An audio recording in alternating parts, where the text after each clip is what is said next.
Hey, it's John, the Autoresponder Guy, coming to you from dropdeadcopy.com with another video session. Today, we're talking about opt-ins, and actually, I'm going to tell you why you should put your opt-in above the fold. Okay, so this is going to go against a lot of what you've been taught and a lot of what you've been told.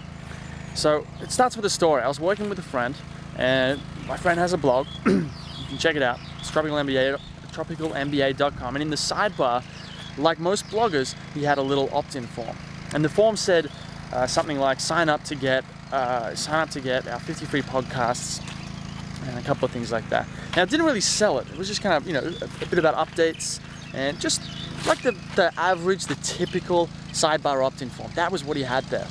Okay, so what I did, I came in and I added what's called a two-step opt-in, which basically means that someone had to click on a link in the sidebar and then go to another page, and on that page, that's where they were able to opt in. So instead of it being one step, in terms of they just had to add their email address to the form in the sidebar, they had to take 2 steps. And so step 1 was click on the link, and step 2 was sign up on this new page. Not only that, on the landing page, we added 1,000 words of content. Okay, so this was copy that basically explained what they were going to receive when they signed up, why it was important to them, and the value, really articulated the value that they were going to get out of their membership to this newsletter. So think about it. At the first, before, let's say before, after. So before was the standard typical sidebar form that almost every blogger has on their blog. And we added a 2-step opt-in. So the after was a page, was the link in the sidebar, and then a page, then a page with 1,000 words of content and the form at the bottom. Now, I want to tell you what happens when we did this, because the gurus would have you believe, marketing gurus who tell you over and over and over again, put your opt-ins above the fold. I want to tell you that that is straight out bad advice. In most cases, well, in every single case, the correct answer is it depends.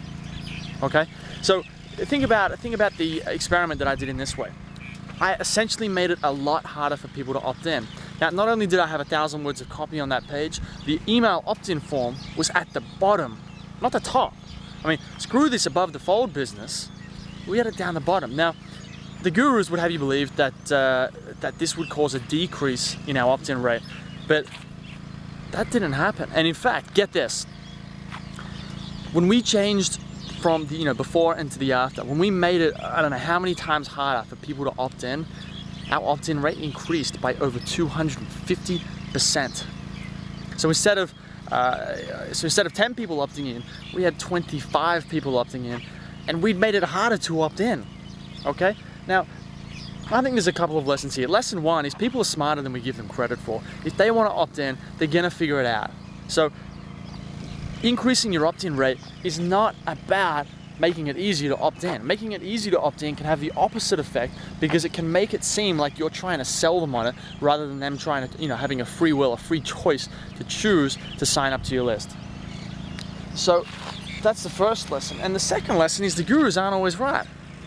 Because that's what happened here. The guru advice is above the fold, make it easy, that kind of thing. We did the very opposite of what gurus recommend, and we increased opt-ins by 250%. Okay, so I want you to keep this in mind when you're thinking about opt-ins and forms and everything on your blog. Now, as a general rule, the more you tell, the more you sell.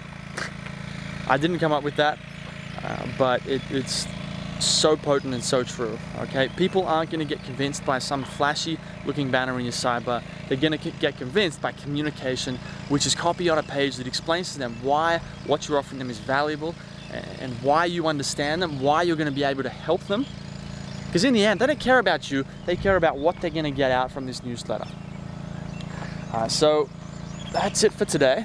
I hope that helps. That's some very practical information that you can use starting today. If you have a sidebar opt-in form, I strongly encourage you to get rid of it, delete it, and simply add some sort of banner. It doesn't have to be that pretty or anything like that, but something that tells them to click here if they want to learn more about X.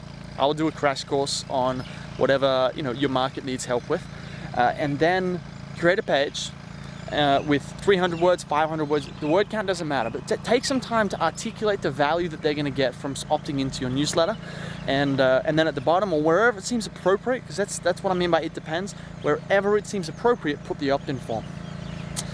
This is John, the Autoresponder Guy from dropdeadcopy.com. I'll see you next time for another video session.